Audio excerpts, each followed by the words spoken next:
Endochondral Ossification, Cassandra Cottrell, Grand Canyon University, Bio 201, Monday, Wednesday, Friday from 12:30 to 1:25.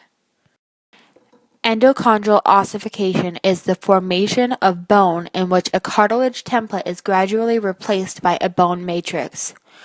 Endochondral ossification is formation of long bones or an osteoarthritic ossification of synovial cartilage. There are 6 steps involved in endochondral ossification. The bone will start as hyaline cartilage and ends as the bone. Hyaline cartilage is a key word in endochondral ossification. Hyaline cartilage is the most common type of cartilage, composed closely of packed collagen fibers, making it tough but flexible. Chondrocytes are cartilage cells found only in the bone matrix. Blood vessels are a tubular structure carrying blood through tissues and organs. The epiphyses are the ends of the bones, composed mostly of spongy bone covered with compact bone, and the epiphysis articulates with other bones. Secondary ossification center is created by capillaries and osteoblasts entering the epiphysis. The primary ossification center is where spongy bone is developed. The periosteum is the outside covering of the diaphysis, and it is fibrous connective tissue membrane. The metaphysis is where the diaphysis and the epiphysis meet. Compact bone is relatively solid. It forms a sturdy protective layer that surrounds a central space called the medullary cavity. Spongy bone does not have osteons. The matrix forms an open network of trabeculae. Epiphyseal cartilage is cartilage at the metaphysis. Articular cartilage is cartilage within the joint cavity. Another key vocabulary term in endochondral ossification would be the perichondrium. That is fibrous surrounding tissue that sets apart the cartilage.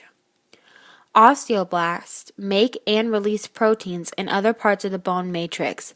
It evaluates the levels of calcium salts in the matrix. Fibroblast is one of the 2 most abundant permanent residents of the connective tissue proper, and the only cell that is always present in it. The medullary cavity is the cavity of the shaft, contains yellow marrow in adults, and contains red marrow in infants.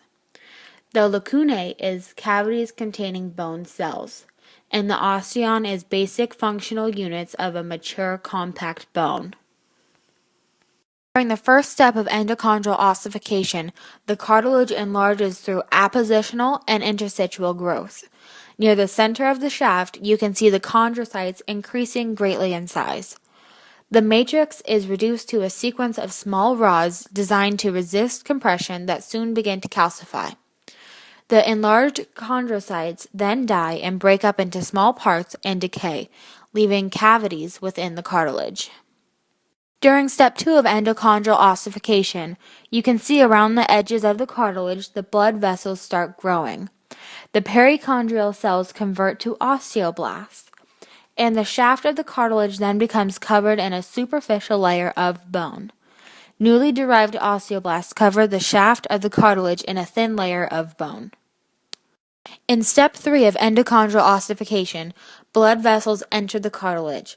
Blood vessels occupy the central region of the forming bone. The fibroblasts entering the cartilage differentiate into osteoblasts. That begins producing spongy bone at a primary center of ossification. Bone formation then spreads along the shaft toward both ends. During step 4 of endochondral ossification, the bone growth continues and remodeling occurs and creates a marrow cavity. The bone of the shaft becomes thicker, and the cartilage near the epiphysis is replaced by the shaft of bones.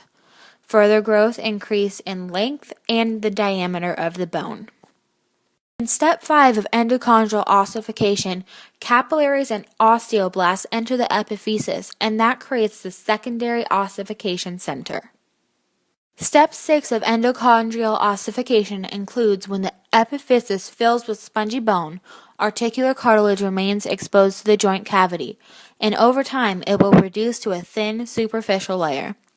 At each metaphysis, an epiphyseal cartilage separates the epiphysis from the diaphysis.